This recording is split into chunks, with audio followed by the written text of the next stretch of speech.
සියලු දෙනාටම ආයුබෝවන් හෝම් රෙස්ටෝරන්ට් YouTube channel එකට ඔයාලව සාදරයෙන් පිළිගන්නවා.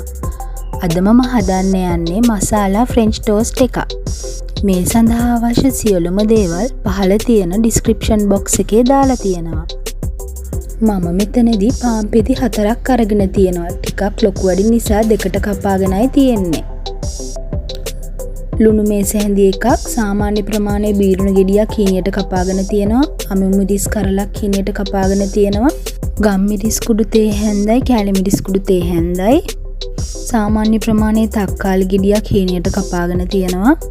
කරපිංචේති දෙකක් හීනියට කපාගෙන තියෙනවා. අවශ්‍ය ප්‍රමාණයට වතුර, බිත්තර දෙකක්, ෆ්‍රෙෂ් මිල්ක් මිලිලීටර් 150ක් අරන් තියෙනවා. ඔයාලට ෆ්‍රෙෂ් මිල්ක් නැත්නම් පොල් කිරි වුණත් අපිට ගන්න පුළුවන්. මුලින්ම අපි අවශ්‍ය මිශ්‍රණය හදාගමු. මේ සඳහා කරපිංචා, තක්කාලි,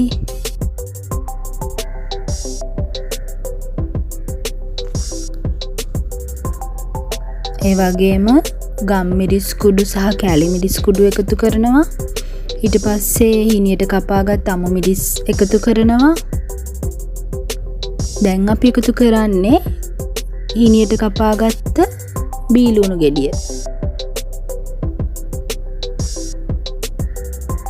දැන් අපි රස පදමට ලුණු එකතු කරනවා. මේක ඔයාගේ රස අනුව වෙනස් කරගන්න පුළුවන්. දැන් අපි එකතු කරන්නේ කිරි.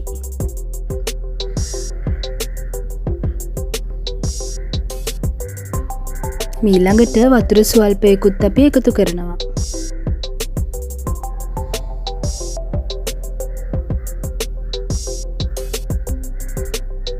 දැන් අපි විස්ක් එකක් හෝ හැන්දක් ආධාරයෙන් මේ සියල්ල හොඳට එකට මිශ්‍ර කරගන්නවා. මේ ටෝස්ට් එක අපිට උදෑසන ආහාරයට වගේම රාත්‍රී ආහාරයට උනත් ගන්න පුළුවන්. මුලින්ම අපි පාන් පෙත්තක් අරගෙන මිශ්‍රණය හොඳට දවට ගන්නවා. ගොඩක් වෙලා පෙඟෙන්න තියන්න එපා. එතකොට පාන් පෙත්ත කැඩෙන්න බලනවා. මේ තියෙන්නේ මම ගෙදරදීම හදාගත්ත පාන්. මේකේ වීඩියෝ එකත් මං එන්ඩ් ස්ක්‍රීන් එකේ දාන්නම්කෝ. ඒ වීඩියෝ එකත් ඔයාලා බලන්න. දැන් අපි පෑන් එකක් ලිපේ තියලා ටික වෙලාවක් රත් කරගෙන තෙල් ස්වල්පයක් එකතු කරනවා. මේ සඳහා ඔයාලට බටර් උනත් ගන්න පුළුවන්. හොස්ටල් එකේදී මේ කෑම එක හදනවා නම් අපිට බටර් වලින් හදා ගන්න අමාරුයිනේ. ඒ නිසා අපිට තෙල් පාවිච්චි කරන්න පුළුවන්. තෙල් ටික හොඳට රත් වුණාට පස්සේ අපි පාන් පෙත්ත දානවා. දැන් මිශ්‍රණයෙන් ටිකකුත් එකතු කරනවා. දැන් අපි පාන් පෙත්ත හොඳට ටෝස්ට් කරගන්නවා. ඔයාලා හොඳට මතක තියාගන්න ලිපේ ගින්දර අඩුවෙන් තමයි තියෙන්න ඕනේ. ඔයාලට මේ ටෝස්ට් එක බිත්තර විතරක් වුණත් පාවිච්චි කරලා හදාගන්න පුළුවන්.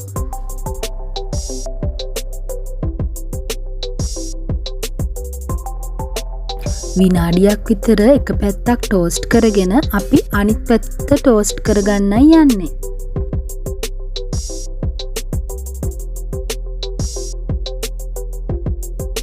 මේ ටෝස්ට් එක හරිම රසවත් වගේම අපිට ඉක්මනින් උනත් හදාගන්න පුළුවන්.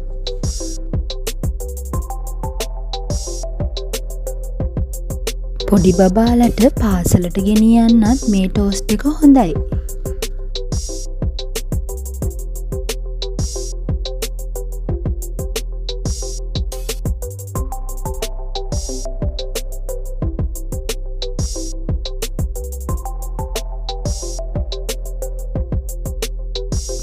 ඔන්න දැන් අපි මසාලා ටෝස්ට් එක හදලා ඉවරයි. මේ සඳහා අපිට ගියේ විනාඩි 2කටත් වඩා අඩු පුංචි කාලයක්.